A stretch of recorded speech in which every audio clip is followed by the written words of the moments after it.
कैसे इसे प्रूफ किया जाए ये आप ध्यान दोगे।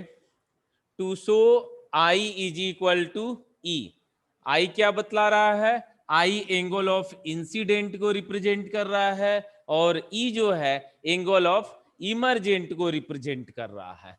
तो ये दोनों एक दूसरे के इक्वल होंगे, यही हमें शो करना है। तो कैसे अब शो किया जाए ध्यान दोगे। ये हम फिगर ले रहे हैं, ये हमने ग्लास स्लैब ले लिया और ये नॉर्मल है, यहाँ इंसिडेंट रे है, ये रिफ्रैक्टेड रे है और ये इमरजेंट रे है। अब यह एंगल एंगल ऑफ इंसिडेंट कहलाएगा ना, और ये सपोज एस आर है तो यह भी आर हो जाएगा, और यह जो है कि एंगल ऑफ इमरजेंट है, सही है ना। और ये हाँ, इसे आप क्या कह ले रहे हो, फर्स्ट फेस आप कह दो और इसे आप सेकंड फेस कह दो। फर्स्ट और सेकंड फेस हम कह दिए। तो when refraction take place at first face, यानी कि आप लिखोगे कि for first face, for first phase, when refraction take place at first phase, then sin I divided by sin R is equal to, suppose as यह medium air है, यह medium glass है, फिर बाहर कौन सी मीडियम है, एयर है। तो बोलोगे यहाँ क्या लिखोगे, यहाँ आप लिखोगे कि refractive index of glass with respect to air, ANG, सही है ना। हमारा एम क्या है इस बार, ये तो समझ में आ रहा है ना। इस बार हमारा एम क्या है, हमें यह दिखाना है कि angle of incident angle of emergent के क्या होता है, इक्वल होता है। हम अक्सर ले लेते हैं कि आई इज इक्वल टू ई, तो कैसे हम प्रूफ करेंगे, इसको प्रूफ कर रहा हूं कि आई ई के बराबर होता है। अब आप ध्यान दोगे, now when refraction take place at second phase, तो सेकंड फेज पर अगर रिफ्रैक्शन हो रहा हो तब के लिए आप ध्यान दोगे, यह एंगल ऑफ इंसिडेंट का काम करेगा ना, ये आर जो है कि एंगल ऑफ इंसिडेंट का काम करेगा। तो sine are divided by sine E, this is equal to कितना हो जाएगा, जी एन ए, बहुत सही, G N A, equation number second. समझ में आया यह। अब हमें कुछ नहीं करना है, अब दोनों को जो है कि आपस में मल्टीप्लाई कर देना है। तो दोनों इक्वेशन को, फर्स्ट और सेकंड इक्वेशन को हम आपस में मल्टीप्लाई कर देंगे। तो ध्यान दोगे कि दोनों इक्वेशन फर्स्ट और सेकंड को मल्टीप्लाई कर रहे हैं। तो now from equation first into second, दोनों को मल्टीप्लाई करते हैं, देखते हैं क्या रिजल्ट आएगा। तो ये रिजल्ट हो जाएगा sine i divided by sine r into sine are divided by sine I is equal to आप क्या लिखोगे, इज इक्वल टू ANG। समझ पा रहे हो ना आप लोग, यस सर। चलोगे यस सर। तो साइन आर से साइन आर कैंसल आउट हो जाएगा, और ये गलत लिखे हैं ना हम, ई होगा, यस ई होगा, हाँ साइन ई होगा। तो ये हो जाएगा कितना कि sine i divided by sine e is equal to, अब हमने पढ़ा प्रिंसिपल ऑफ रिवर्सिबिलिटी में कि ANG is equal to 1/GNA या GNA is equal to 1/ANG। तो क्या ये दोनों कट जाएंगे आपस में, पहले समझो, आप बोलोगे Yes, हाँ sir. तभी, Yes, तो sir. कट Yes, जाएगा sir. तो ये इज इक्वल टू 2 लिख देना, 1 1 लिखा जाएगा ना, वन सर। हाँ 1 Yes, सर sir. होगा। तो आंसर जो है कि 1 हो जाए, ये 1 लिखोगे आप। अब आप क्या लिखोगे इसे, sine I by sine I is equal to 1। क्यों लिखा गया आपको जरूर ध्यान देना है, बातें याद रखना है, क्योंकि आप लिखे हो ANG is equal to 1/GNA या GNA is equal to 1/ANG। अब दूसरी बात आप समझोगे, अब sine I by sine I is equal to 1 जब आ गया तो आप क्या लिखोगे, sine I is equal to sine E, और जब sine I is equal to sine E, this imply that angle of incident is equal to angle of emergent, hence proved. तो आपको ये याद रखना है कि अगर ये रिफ्रैक्शन हो रहा है ऐसे, तो इस केस में angle of incident is equal to angle of emergent के। तो स्क्रीनशॉट ले लोगे आप लोग। फिर हम चलेंगे नेक्स्ट टॉपिक पर, और नेक्स्ट टॉपिक होगा real depth and apparent depth. Real depth and apparent depth. चलें आगे, बोलोगे? बोल नहीं रहे हो कोई लोग? Yes, sir. Yes, sir. चले ना नेक्स्ट Yes, टॉपिक sir. पे। तो नेक्स्ट Yes, टॉपिक पे चलते हैं, और अगला टॉपिक बहुत ही इंपॉर्टेंट है। नेक्स्ट टॉपिक होगा real depth and apparent depth. तो आप लोग मतलब कि हम अब कुछ रिफ्रैक्शन के एप्लीकेशन की बात करने वाले हैं। जैसे आप लोग देखते हो कि अगर कोई ग्लास का टम्बलर हो और उसमें पानी भर दिया जाए, और हम उसमें नींबू को अगर रखते हैं, लेमन को रखते हैं, तो अपने एक्चुअल साइज से बड़ा अपीयर होता है। ये किसके कारण होता है? रिफ्रैक्शन के कारण होता है। ये आप देखे हो, या आप देखे हो कि अगर कोई टम्बलर हो और उसमें जो है कि हम क्या करते हैं कि पेंसिल को, अगर ग्लास का टम्बलर हो और उसमें पेंसिल आप रखते हो, तो लगता है कि जहां से पानी स्टार्ट हुआ वहां से ब्रेक हो गया है, पेंसिल टूटा हुआ है। ये किसके कारण आपको अपीयर होता है वैसा? ये जो है कि रिफ्रैक्शन के कारण जो है कि ऐसा अपीयर होता है। बात समझ में आ रहा है ना? तो इसके साथ ही साथ अगर जो है कि कोई क्वाइन है, कोई आपने क्वाइन ले लिया और जो है कि ग्लास में जो है कि आप डाल देते हो, तब उसके बाद से ऊपर से देखते हो तो वो अपने एक्चुअल साइज से थोड़ा सा बड़ा दिखाई देता है। यह भी जो है कि किसके कारण अपीयर होता है? रिफ्रैक्शन के कारण अपीयर होता है। अगर कोई पॉन्ड वगैरह हो, रिवर वगैरह हो, वाटर के ऊपरी लेवल से उसका जो एकदम ग्राउंड की जो लेवल है उसे हम एक्चुअल डेप्थ कहते हैं। अगर आप ऊपर से देखते हो तो अपने एक्चुअल डेप्थ से वो कम जो है कि डेप्थ जो है अपीयर होता है। यह भी किसके कारण ये किसके कारण ऐसा अपीयर होता है? तो रिफ्रैक्शन के कारण जो है कि अपीयर होता है। तो हम पढ़ने वाले हैं, अगला टॉपिक हम पढ़ेंगे real depth and apparent depth. हमारा अगला टॉपिक होगा real depth and apparent depth. Real depth and apparent depth.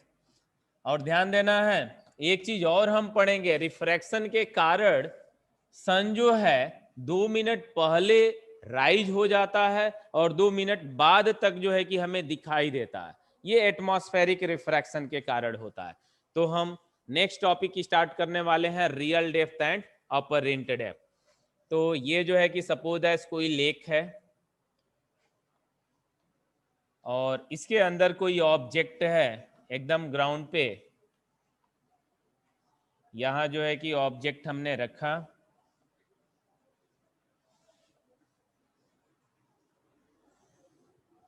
यहां जो है कि कोई ऑब्जेक्ट O है। अगर इस ऑब्जेक्ट O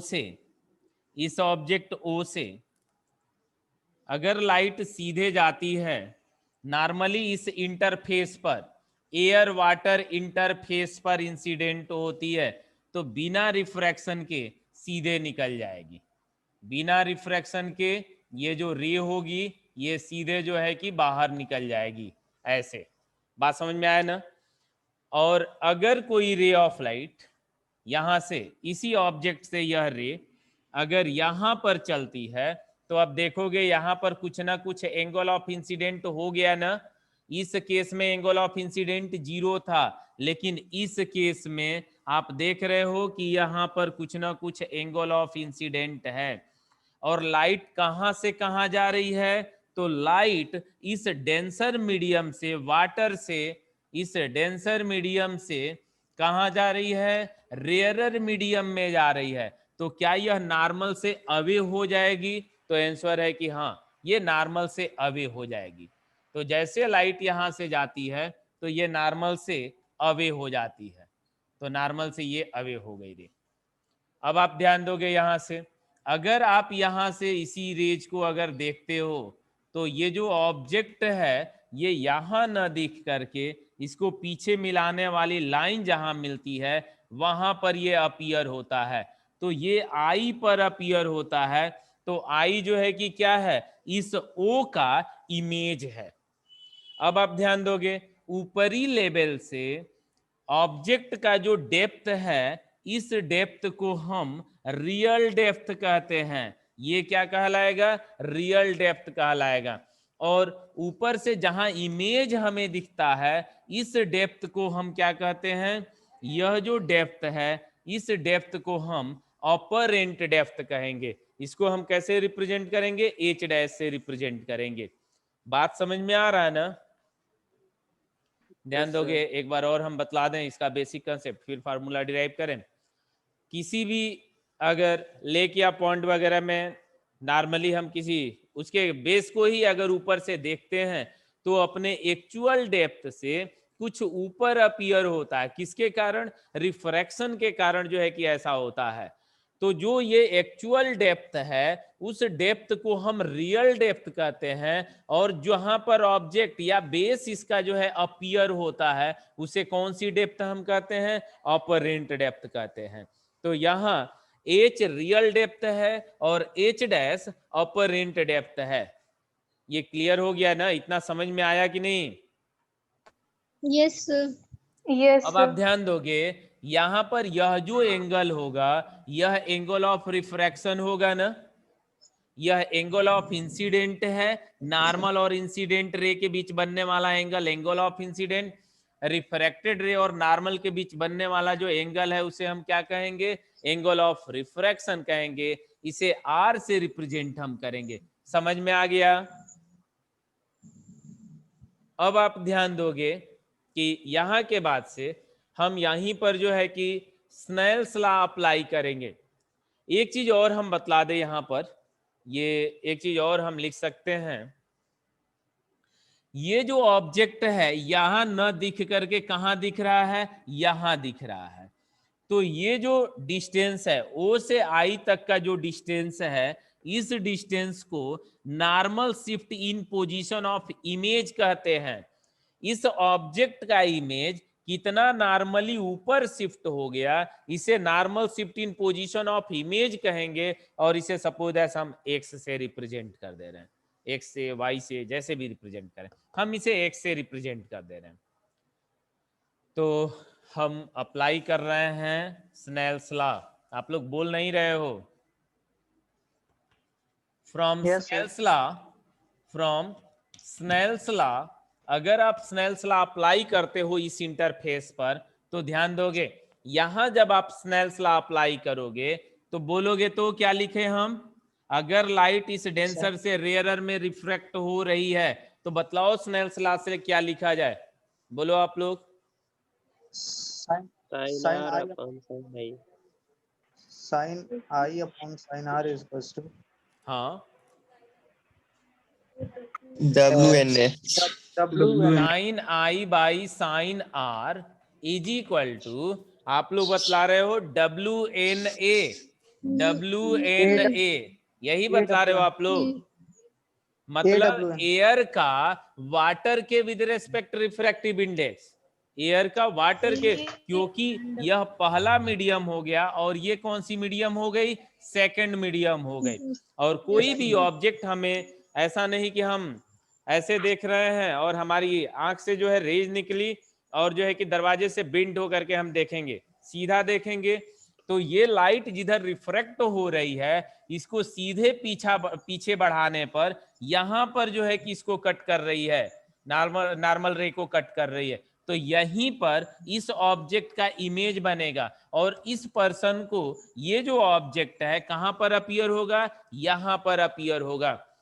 तो ये रिफ्रैक्शन हो रहा है डेंसर से रेयरर में। तो ये हो गया इक्वेशन नंबर फर्स्ट। अब आप ध्यान दोगे, अब आप देख रहे हो कि O और इसको नाम दे रहे हैं ए, यहां पर ए नाम दे दे रहे हैं और इस पॉइंट को बी दे दे रहे हैं। तो आप देख रहे हो कि O B A right angle triangle है ना। तो आप लिखोगे कि in right angle triangle OBA, in right angle triangle OBA sine I is equal to, बोलोगे वैल्यू साइन आई, जब यह एंगल आई है तो क्या इस एंगल को आई लिख सकते हैं? Yes, sir. लिखा जा सकता है कि नहीं? लिखेंगे ना? Yes, sir. अगर जो है कि ये पैरेलल है दोनों लाइन, तो यह एंगल और यह एंगल इक्वल होगा ना, तब जो है कि जब Yes, यह sir. एंगल आई है तो इस एंगल को आई हम लिख सकते हैं। तो ये हो गया एंगल आई। तो sine I is equal to perpendicular upon hypotenuse. Perpendicular की जगह पे हम क्या लिखेंगे? B A AB. D Y, हाँ ए बी कहो चाहे बी ए कहो कोई बात नहीं, सही है। अपॉन हाइपोटेनस की वैल्यू क्या लिखेंगे हम? ओ ए, सही है ना? O, बोलोगे O, ओ ए, यह जो है कि हाइपोटेनस का काम करेगा। और आप लिखोगे इन right angle triangle IBA, IBA भी तो राइट एंगल ट्राइंगल बन रहा है, तो इस IBA में now in triangle, in right angle triangle IAB या IBA राइट एंगल ट्राइंगल में आप क्या लिखोगे? Sine R is equal to, बोलो तो आप लोग बोलो, साइन R की वैल्यू क्या लिखें हम? हाँ ए बी चाहे बी ए, हाँ बी ए अपॉन आई ए, बहुत सही। ये रहा, कोई इक्वेशन नहीं। इन दोनों इक्वेशन का यूज कर दे रहे हैं किसमें? इक्वेशन नंबर फर्स्ट में। तो on using equation second and third in first, on using equation second and equation third in equation first, हम इसे फर्स्ट में यूज कर रहे हैं। तो फर्स्ट में यूज करने के बाद क्या रिजल्ट मिलेगा इसे हम समझेंगे। तो देखते हैं इसे।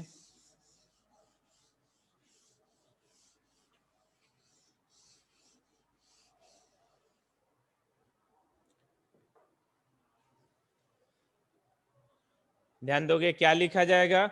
साइन आई की value B A upon O A, तो this B A divided by O A, और अपॉन साइन आर की value B A upon I B I A, तो इनटू आई ए ऊपर चला जाएगा और बी ए नीचे रहेगा, सही है ना? इसके बाद से दिस इज इक्वल टू आप क्या लिखोगे? This is equal to WNA, this is equal to WNA। बोलोगे समझ में आ रहा है कि नहीं ये? Yes. अब आप देखो BA से BA कैंसिल आउट हो जाएगा, BA से BA को कैंसिल आउट हमने कर दिया, तो ये हो जाएगा IA और अपॉन कितना?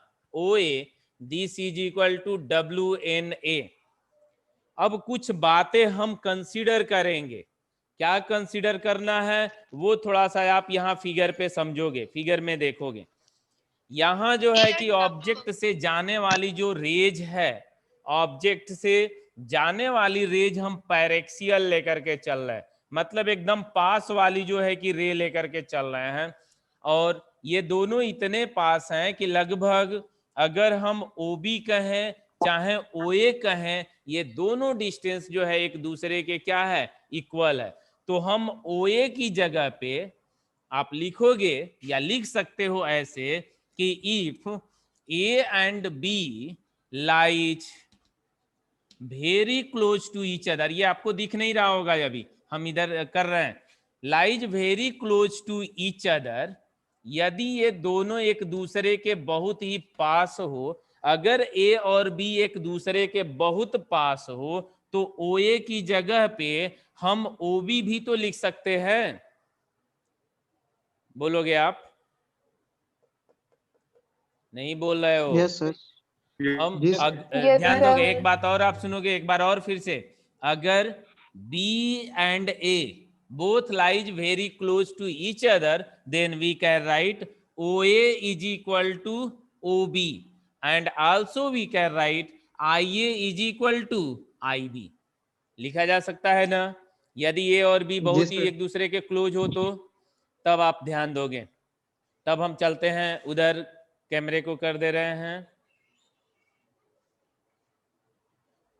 A and B lies very close to each other, then आप लिख सकते हो IA nearly equal to IB. और IB इज इक्वल टू है कितना? IB इज इक्वल टू कितना है? IB इज इक्वल टू जो है, IB जो है किसको बतला रहा है? ऑपरेंट डेप्थ को बतला रहा है. बात समझ में आया? और OB किसको बतलाएगा? यह रियल डेप्थ को बतलाएगा. H रियल डेप्थ है और H डैश ऑपरेंट डेप्थ है. बात समझ में आ गया ना? तो आप लिख सकते हो यहां से कि IA is equal to IB and this equal to apparent depth. ये क्या है? Apparent depth. तो दिस इज इक्वल टू आप लिख सकते हो कि ऑपरेंट डेप्थ. और इसी आई नहीं बट OA है ना, यह OA this nearly equal to कितना के? OB के. बहुत सही. और this is equal to H, और यह H यहां पर क्या है? यह जो है कि रियल डेप्थ है.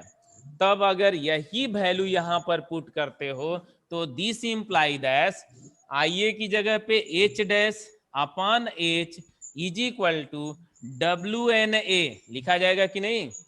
WNA को ANW भी लिखा जा सकता है. और जब लेकिन आप ANW लिखोगे कब? जबकि 1 अपॉन ANW आप लिखो. या ANW is equal to this imply that, direct result अब लिख रहे हैं यहां पर. दिस इंप्लाई दैट क्या लिख सकते हैं?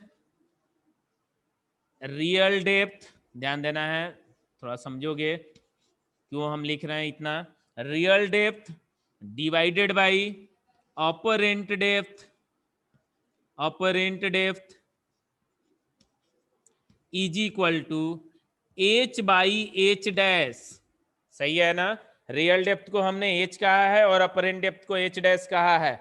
अगर H बाई H डैश कहते हैं तो 1 अपॉन WNA, और 1 अपॉन WNA की वैल्यू कितना? ANW हो जाएगा ना. तो दिस इज इक्वल टू कितना? ANW. क्या ये समझ में आया? अब रह गया बात यहां पर कि ANW आप लिख रहे हैं, हर जगह क्या वाटर देगा? तो आंसर है कि नहीं, वाटर नहीं देगा. जो भी डेंसर मीडियम दे, जो भी डेंसर लिक्विड दे, उस लिक्विड का वाटर के विद रेस्पेक्ट रिफ्रैक्टिव इंडेक्स. तो आप एक काम कर सकते हो, वाटर हमने चूंकि ले करके ही डेरिवेशन कर दिया है, तो एकदम जो है कि परेशान नहीं होना है कि किसी न्यूमेरिकल में, हर न्यूमेरिकल में हर जगह आपसे वाटर का ही नाम लेगा. नहीं, कोई भी लिक्विड ले सकता है, कोई डेंसर मीडियम ले सकता है. तो ये आप चाहो तो सीधे सीधे इसको क्या लिख सकते हो? This is equal to N, जहां N क्या है? Where N is refractive index of denser medium with respect to rarer medium. समझ में आया नहीं? यह N क्या है? Where N represent refractive index of denser medium with respect to rarer medium. तो उसे रटने की जरूरत नहीं है. ये नहीं कि हमने वाटर लेकर के डेरिवेशन करा दिया तो ये जो फार्मूला है, ये जो रिजल्ट है वाटर के लिए ही अप्लीकेबल होगा. नहीं, किसी भी डेंसर मीडियम के लिए जो है कि अप्लीकेबल होगा. तो अब हम दूसरी बात पढ़ेंगे, normal shift in position of image. तो आप स्क्रीनशॉट ले लोगे, फिर हम चलते हैं आगे. ये मिटा देना, ये इरेज करते हैं बीच वाला. और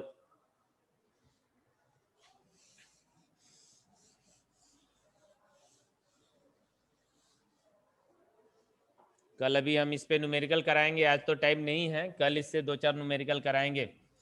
normal shift in position of image, लेकिन इसे जरूर कंप्लीट कर लें आज. Normal shift in position, normal shift in position of image. जल्दी जल्दी बोलो तो आप लोग क्या लिखें? कोई लोग बोलो normal shift in position of image कैसे निकाला जाएगा?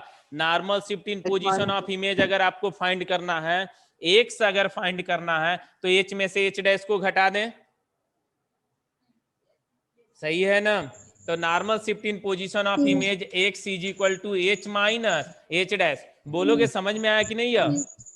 और आप देखो Yes, sir. तो x is equal to h common ले लो, एच कॉमन लेते हो तो 1 minus h dash by h होगा, और h dash by h, h dash by h, जो एच डैश बाई एच है उसको 1 बाई एन लिख सकते हो कि नहीं? एच डैश बाई एच को 1 बाई एन लिख सकते हैं। तो यहां पर आप जो है एच डैश बाई एच को 1 बाई एन लिखते हो तो दिस इंप्लाई दैट